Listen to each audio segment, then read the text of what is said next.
What's up, everybody? Welcome back to Ringside Brew Wrestling Podcast. This is episode 31. Wow, 3-1. Yeah, at this point, I think for about 3 weeks straight, we have been doing 2 episodes a week. We are quite busy gentlemen, huh, Joseph? We're matching WWE's intensity, right? Two episodes a week. Yeah, man. But we've got 3 episodes. Well, we've got 3 episodes of WWE to watch this week, don't we? We'll get to it. Yeah. So for this episode, it's gonna be a special one. It's gonna be a Backlash preview. So we're not gonna review Raw and SmackDown, but don't worry, we have actually watched it, so we do have context coming into this. So as always, let's do a quick introduction first. But before that, the usual stuff. Guys, please help us. Do us a favor. Help to like, share, and subscribe to our YouTube channel, Spotify. If you're on Apple Podcasts, we're on there as well. Ringside Brew Wrestling Podcast. If you like the short form stuff, or you like to hear news and updates from us, follow us at Ringside Brewpod.sg. Right? So quick introductions. My name is Dave. I have been a pro wrestler for 13 years now, and also a creative and match producer for close to 3 years now. Wow. My name is Joseph Moses with a J. I've been a pro wrestler for 4 years, but I also do ring announcing and live commentary. Right. So, that's our credentials. And as always, Ringside Brew Wrestling Podcast, we do have a tradition, and that is to have a drink while talking about wrestling. Once again, this episode is Backlash review. So, you know what? I'll just go first this time. Yeah. Okay. Yep. So, what I have here is House Brew. I'm not sure if the camera can catch that. House Brew. It's spelled Haus and brew, same as our Ringside Brew. This is peach oolong tea.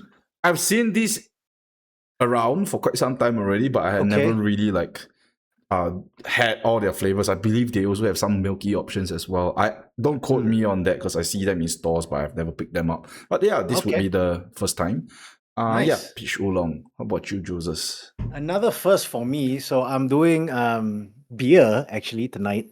Wow, fancy. So this is Taiwan beer, Sweet Touch, and it's a lychee fruit beer. So quite light. They say the numbers, I don't know if you can see, it actually says 3%, 3.5% alcohol, but there's 9% fruit juice. So when I first picked up, I was like, there's 9% alcohol here, but so I'm actually my first time was I'm actually I quite like the fruity alcoholic stuff. That's why I like to go to Donkey and get the grape stuff and the lychee stuff. Yeah, so I love that kind of alcohol. Yes. Is it not manly to have that? I don't know. Oh, very manly. Very manly. Let's crack open our drinks. Yes. Cheers.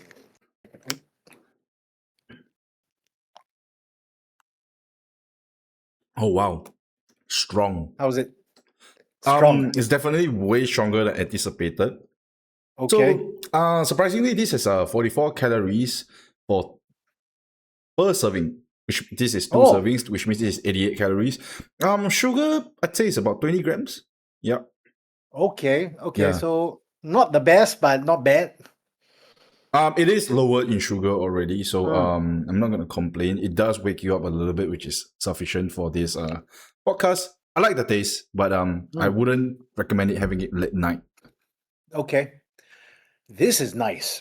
This is light beer. Lychee is quite tasteable, I would say. Lychee forward. I think you'll like it if you can find it. I bought this at Sheng Siong. So there's this running joke between me and my wife. Like every time we go out and order drinks, the bartender or the waiter, waitress, etc., they will always mess up our drinks because I'm the one who orders the fruity, zesty stuff, and she orders the hard stuff. Yeah. And then they give me the hard stuff instead. Yeah. Guys, it's 2026. It's 2026. No need to make assumptions. That's my take. But but I like the fruity and zesty stuff. So there you go. All right. Less about that. Let's talk about Backlash. I was quite surprised. Backlash used to be a mega event after WrestleMania, but when I look at the card, right, they already have 5 matches. Yeah, and we'll talk about it. I feel like a lot of these matches are stepping stones, I feel, to a bigger blow off. That's how I feel. Yeah, it does feel that way. I think it's been like that for maybe like 2 to 3 years already. Don't quote me on that. But ever since starting the podcast, you start to notice notice this Trends. kind of notice this kind of little detail. So it's just 5 matches. What Joseph said was right. It does feel like these matches are just like building blocks to something bigger. In fact, a lot of these notes, right? Half of the matches that I looked at felt like it was a build. Yes. Yep. So I'm not sure how you have sequenced yours, but maybe let me lead on the sequence here, Joseph. Yeah. I can follow you. Yeah. Okay, as always, we're going to talk about the match and we'll talk about predictions first, and then we're going to break it down. Okay, so very first one, it's going to be Seth Rollins versus Braun Breaker. So who do you got? Braun will win, I think, here. Same. I've also predicted Braun Breaker. I don't know, man. This match, I feel like it's not going to be a clean finish. I just feel like there's going to be shenanigans. If I was the booker for this match, or rather the match producer, I would totally involve like a lot of meat in this match.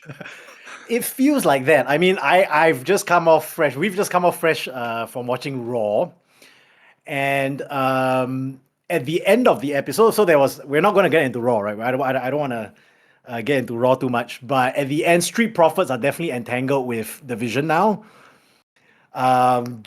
Joe Hendry as well, right? So, and then Seth very clearly confronted the Street Profits, said, "Don't mess with what I'm doing, and I won't mess with what you're doing."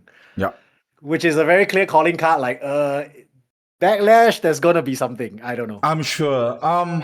So let's talk about it from a creative / producer's point of view, right? I'd say that we need to protect both men. Seth Rollins is a mega superstar. We all know that. But Braun Breaker, he is kind of seen as a huge superstar already. But if you really look at it from a wider perspective, he's still quite a fledgling. He's still very young. I'd say Braun Breaker needs this win more than Seth Rollins does.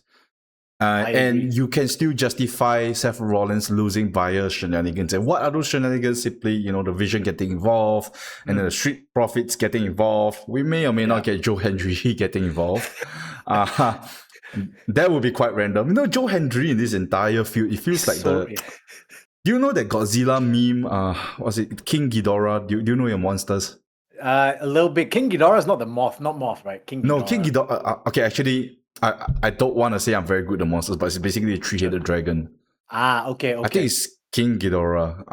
Okay. The two heads are very serious, and then there's Joe Hendry, the unserious one. Right. Yes. Okay, I know that meme. Yes. Might not be Ghidorah, so I apologize, Godzilla fans. But anyway, I do think there's gonna be shenanigans, then distractions, then Seth Rollins, he kind of gets, I don't know, maybe he becomes a collateral, or Braun Breaker, same thing, he takes advantage and then pins Seth from there.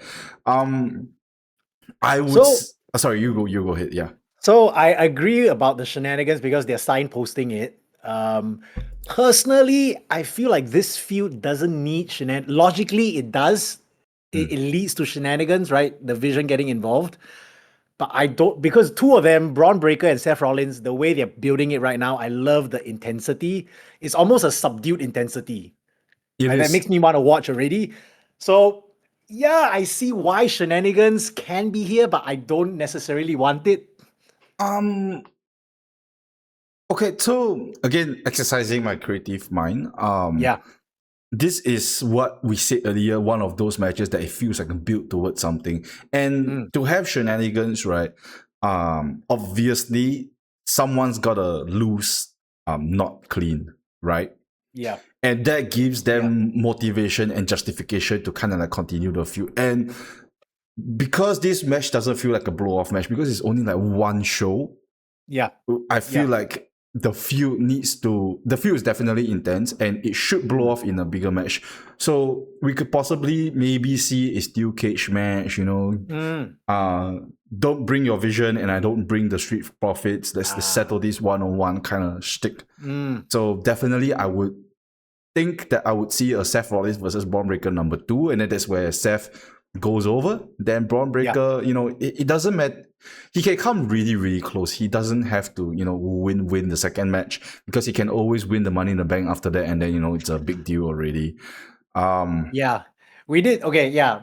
Just to wrap off, we have you have guessed maybe Dom for Money in the Bank, but yeah, Braun is also a great candidate. But yeah. Yeah, I mean, it really depends where WWE wants to go, right? Because Braun is also a candidate for Money in the Bank, just that it doesn't really suit his character as much as compared to Dom, but he's still one of those guys that I put in that position. So yeah, I mean, to summarize, I think the Backlash match, we're going to see Braun Breaker come out on top. There's going to be shenanigans, interferences from the Vision, from the Street Profits, and then, Seth Rollins may be a collateral in all of this. Braun Breaker takes advantage and he wins. Then we'll see them bring it to their second match, or maybe even a third match, depending on how far they want to go on this. But definitely it's going to be a stipulation like steel cage, maybe even a Hell in a Cell. But, Hell in a Cell is a bit extreme. Yeah. But yeah, that's what I feel for Seth Rollins and Braun Breaker. Same. Okay, then let's move on to the next match. I've got Sami Zayn versus Trick Williams. By the way, it's not sequential. WWE hasn't decided the order yet, or rather, as of recording, we don't know what matches is gonna go first, except for that one match, the main event. But the rest is kind of like up in the air. So it is not sequential. We're just going with what we see. Sami Zayn versus Trick Williams for the United States Championship. Who's your pick? Trick will retain. Prick. Trick Williams will retain, yes. Same. Trick Williams will retain is also my pick. He has to win. Yeah. He has to he has to win. He cannot lose this match. He has to do it for the gingerbread man. Yes. The gingerbread man, yeah. Avenge the gingerbread man. Avenge the gingerbread man. Avenge the gingerbread man. So yeah, at this point of recording, I mean, the funeral will be on this Friday Night SmackDown, so we'll see what happens. Yeah, we're doing this midweek, by the way, just for those wondering. With this gingerbread element, I want to talk about. So we mentioned Trick Williams and Sami Zayn, but Lil Yachty is still accompanying Trick, right? I thought he was out. He's not. That's why I was surprised. He's kayfabe out. Sorry, I correct myself. He's kayfabe out. Okay. Yeah. But he's still on the card beside Trick Williams. So I mean, if he's there, I'm sure he's gonna come out. Yeah. So he's gonna come out. So anyway, Trick will win, I agree. And Gingerbread Man, I don't know if it will be an element in the match itself. Wow, the gingerbread man died already. What do you mean? Died already, right? Resurrect. He will resurrect a zombie gingerbread. He's gonna open the casket. He's gonna open the casket and sit up like an Undertaker. Yes. The arena is gonna black out, and the gingerbread man will just back off. Will just back off in fear. Yeah. Yeah, the gingerbread man sits up and does the cutthroat and tombstone power drivers. Sami Zayn. I will pop for that. But we've mentioned this, about builds. This also still feels like a build, right? Because we haven't seen Carmelo Hayes in weeks, right? Sorry, I'll let you can finish your point. Yeah, we haven't seen Carmelo Hayes in weeks. I don't think he'll show up at this match. I don't think he'll jump out. But again, Trick Williams has to win, not just for the gingerbread man, but Carmelo and Trick down the road, right? Yeah, I agree with half of what you said. Let's talk about what I agree with first. I do think that Carmelo Hayes versus Trick Williams is something that WWE definitely wants to explore, because, again, their rivalry in NXT was what fueled NXT from that era of NXT. And definitely bringing it to the main stage is a lot of money to make, especially with Trick Williams, who's very charismatic. Carmelo Hayes, I wouldn't say that he's as charismatic, but he's got very good wrestling. Yeah.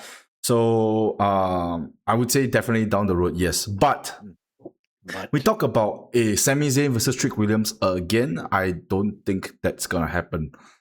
Now at this point, call a spade a spade already, because Trick Williams is a full-blown babyface at this point. Though he's still wrestling as a heel, it's really hard to say, but I'm gonna say that he is a babyface at this point. Sami Zayn is a full-blown heel, that much we can confirm. I don't see the value in Sami Zayn versus Trick Williams again after this, because that will be the third match already, and I don't feel like there has been any escalation apart from the gingerbread man dying. Yeah. So I mean, you can only take the joke that far, as much as we hate to admit, right? Yeah. So I don't really see any more money to be made between Sammy and Trick. Sammy, I feel like it's more interesting and more entertaining to see him spiral out of control from here. And eventually we could see Sammy going for Cody. I'm not sure if Cody will be champion by the time Sammy has gone for Cody, because I did say that I think Gunther was going to take it off Cody. But either way, title or not, I still think Sammy will go after Cody. Because that was what also they teased last week on SmackDown. Yep. There was a short backstage segment, Yeah. Trick Williams, you don't really need a lot to kind of fill him up. You don't need to put a lot on his schedule, right? Because there's a ton of guys that can totally work with Trick Williams. We can bring back guys like Ilya Dragunov, right? Even Tama Tonga. Tama, yes. Yeah, even Tama Tonga. He's been eyeing the US championship for the longest time. Yeah, it's voyeurism at its finest. Yeah, and then maybe SummerSlam would be a good time for Carmelo Hayes versus Trick Williams. I don't see Carmelo Hayes and Trick Williams anytime before SummerSlam. They could do one match and maybe put it on hold until SummerSlam, but I think SummerSlam, Carmelo and Trick Williams is the way to go. Yeah. Feels right. Yeah, feels right. Yeah. Right. Any finishing thoughts on that? Nope. I think that's all we have to say for this US title. Alrighty. Okay, so actually, as of now, we're both agreed on the winners, right? 2 for 2. Yeah. Okay, let's move on. We've got Io Sky versus Asuka. This one really need to predict, man. So actually, okay. I guess you're gonna say. You're going to say Io? Yeah, I was gonna say my pick is Io Sky. So I'm actually 50-50. Right. I'm 50-50. As a fan, as a fan, I want Io Sky to win. Then the question is, which is still, a story they can tell. How does Io Sky overcome Asuka's mist? That's number one. That's one point in my head, right? But number two, okay, you know what? I'm going to settle and I'm going to say Io Sky, because this feels like a blow off, I think. Now that I think about it. When you talk about the mist, right? Okay, I may have, no pun intended, missed it. No pun intended, guys. But I don't think he has been the main point of the build, right? It's not as if every encounter they have gotten, Asuka has been misting her, right?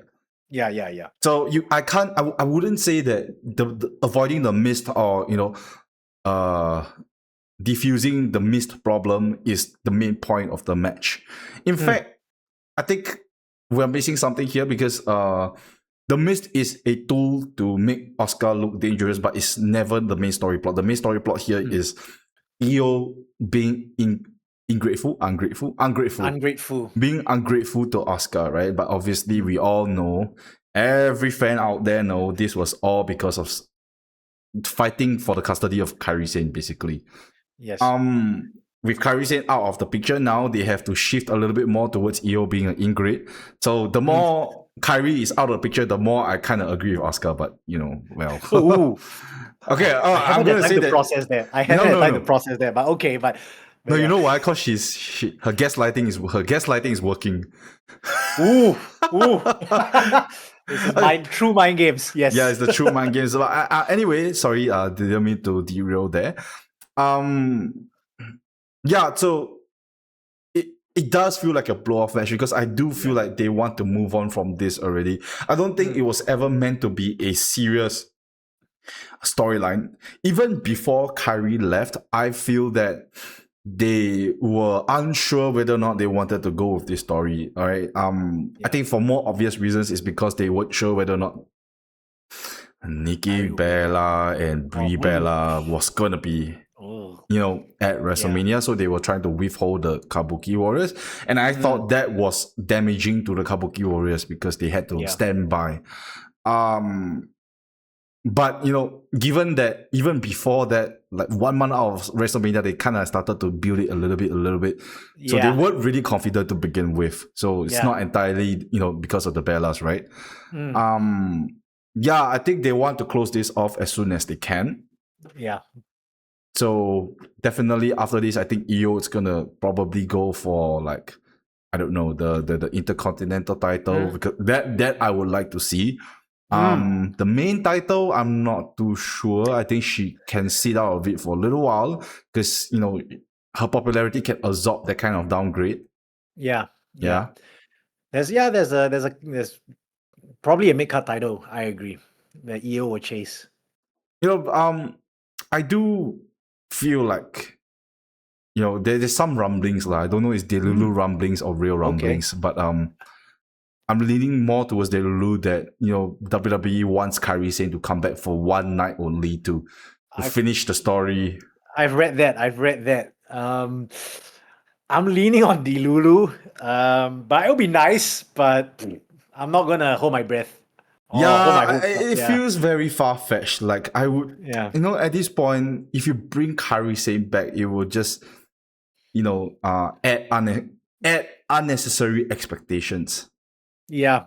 Right. Just the rumor itself, it's already adding unnecessary expectations. When she does come back for that one night only, after that, she doesn't stick around, then there's going to be more people raging about it. Correct. So I think it's just better to not have her come back. I concur. I agree. This is not an R-Truth situation. Where apparently there was R-Truth was, according to Unreal, there was miscomm, right? And then, but Kairi, this is different. Yeah. I think for Kairi, it's more of she wanted to go back to Japan. Yeah. If the rumors are to be true. She wanted to go back to Japan anyway, but it's just so weird that she would go back halfway through a storyline and not complete it. But well, we'll never know because we are not Kairi Sane. Yeah. All right. We are 3-on-3 now so far.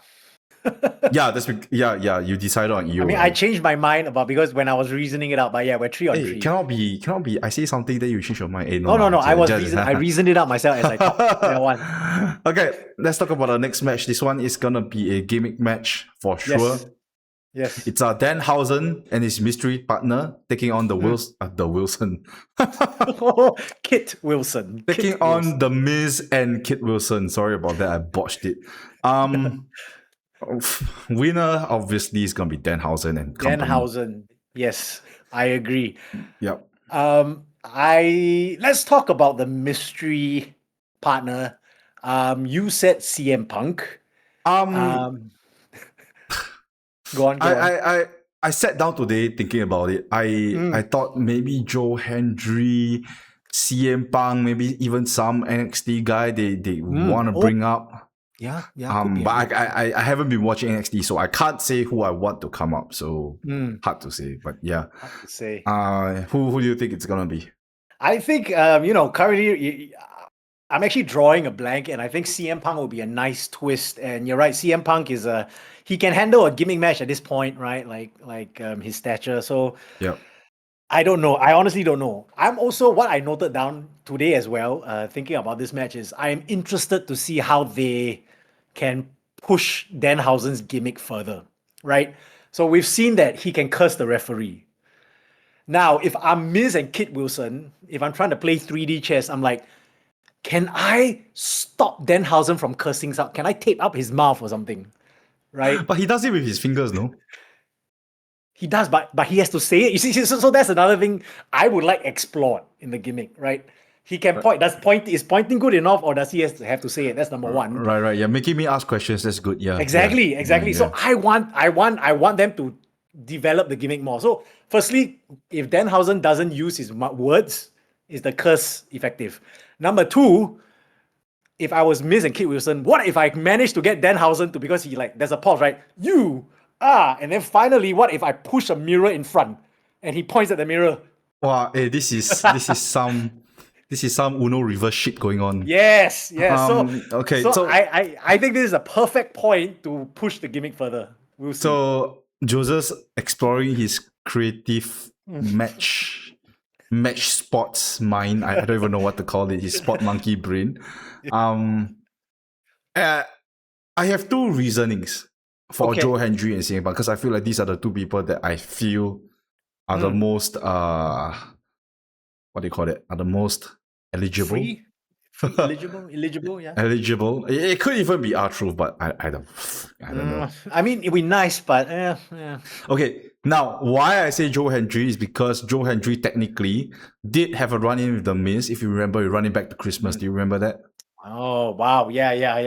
Yeah, so technically there's a connection there. Joe Hendry ruined The Miz's night back then.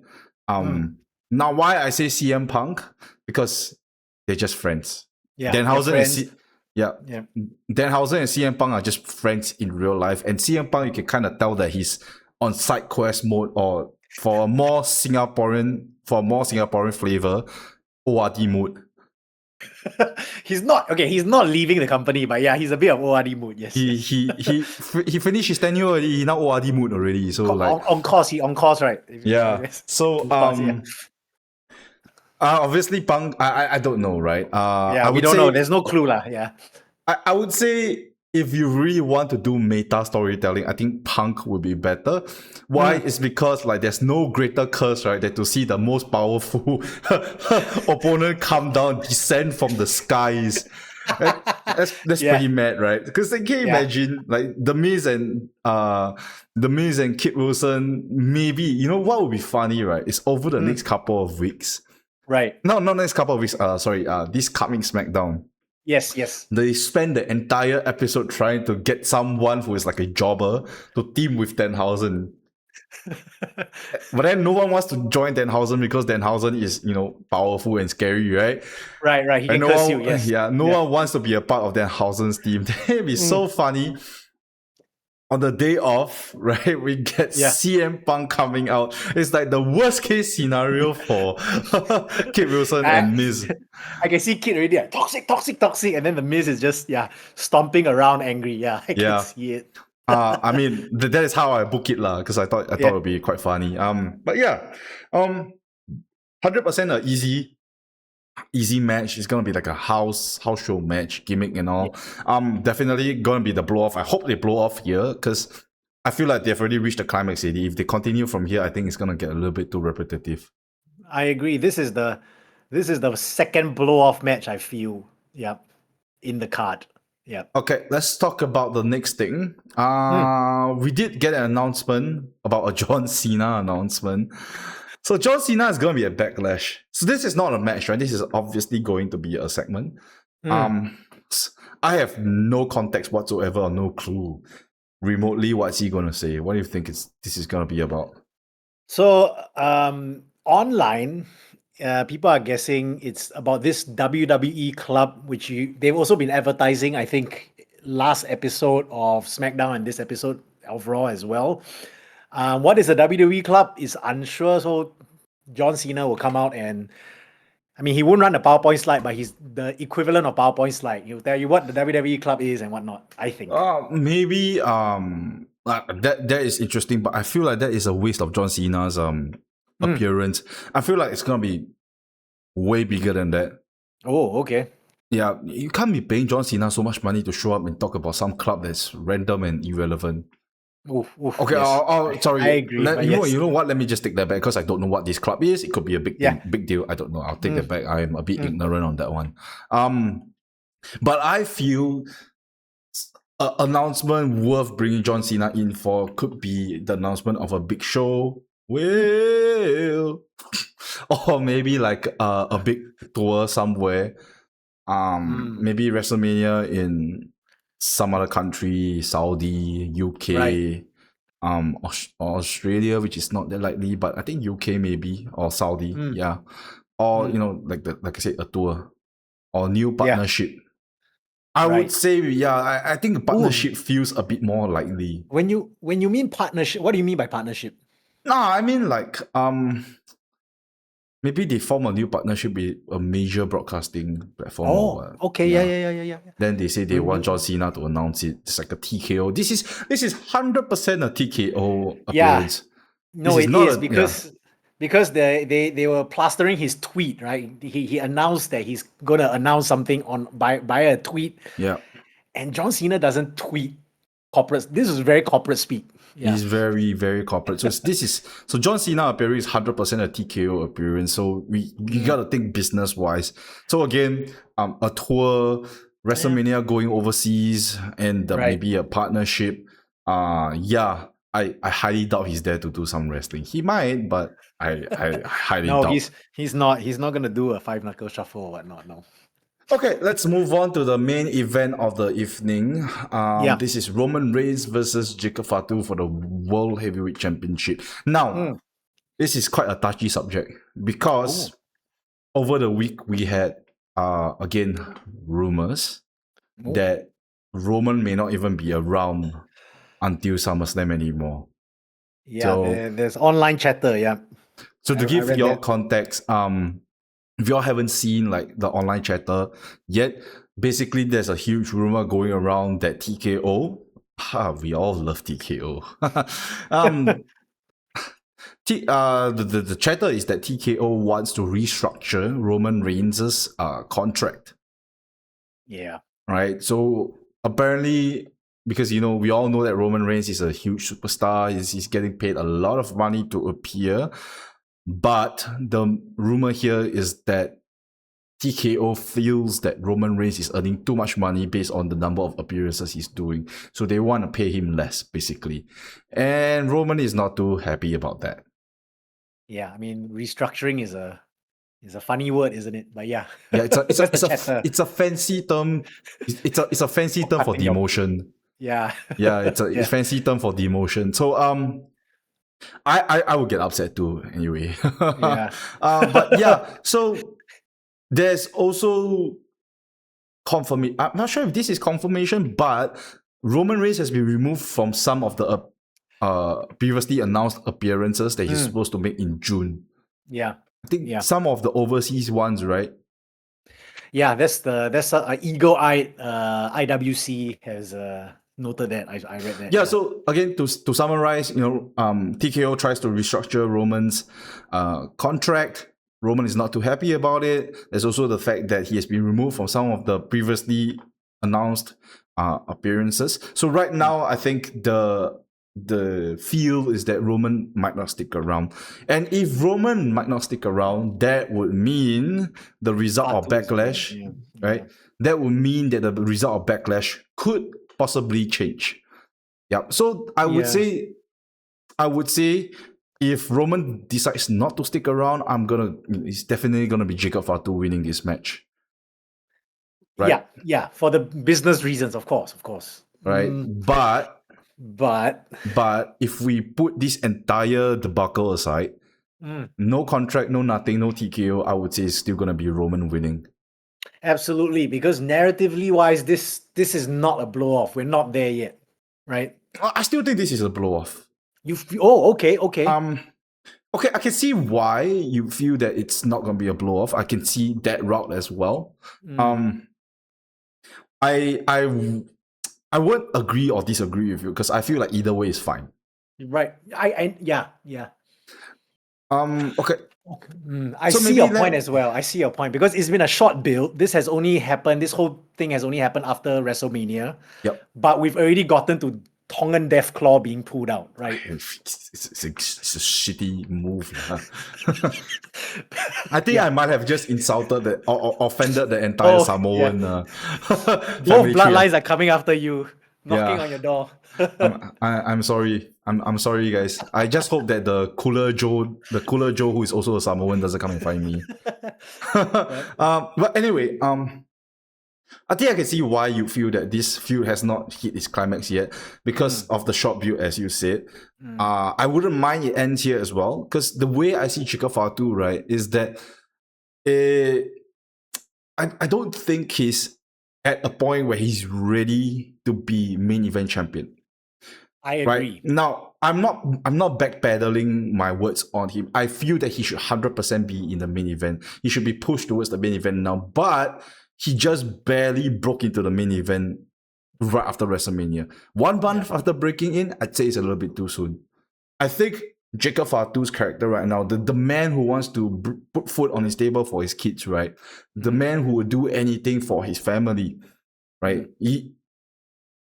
Winning the WWE title 1 month after claiming that, then okay lah, finish his story finish already. Yeah. Got food already, everybody happy already. So there's no value. Yeah, cut to directed by Robert B. White, right? Yeah. Yeah, within like one match, he's already done feeding his Got what family. he wanted. Yeah. Yeah, so I feel like he needs to chase it a little bit longer, and I don't think it has to be against Roman, right? Right.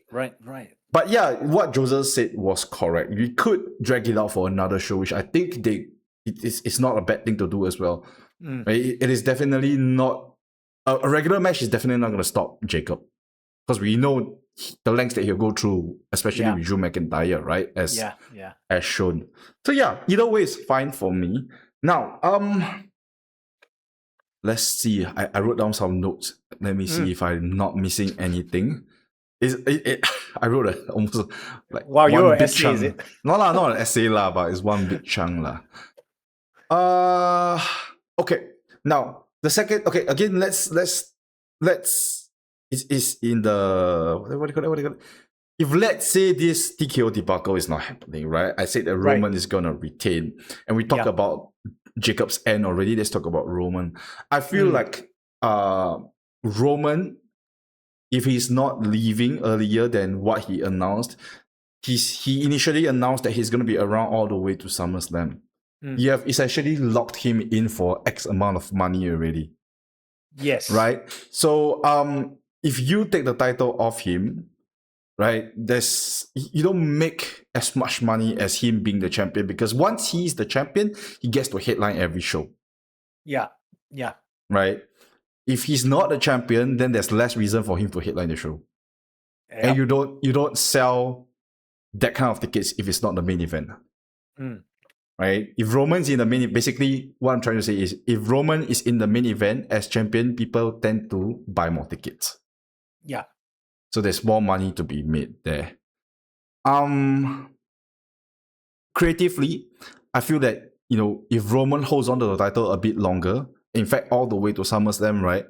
When he drops it to someone, it's gonna be a very big deal.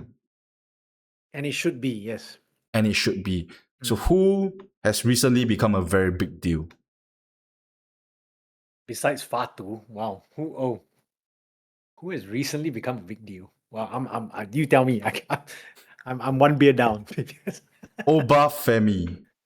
Oh, he's a bit very young. It's new. He's quite new still, though. No, he's new now. On the main roster. But I feel like from now until SummerSlam, we've got enough time to build Oba.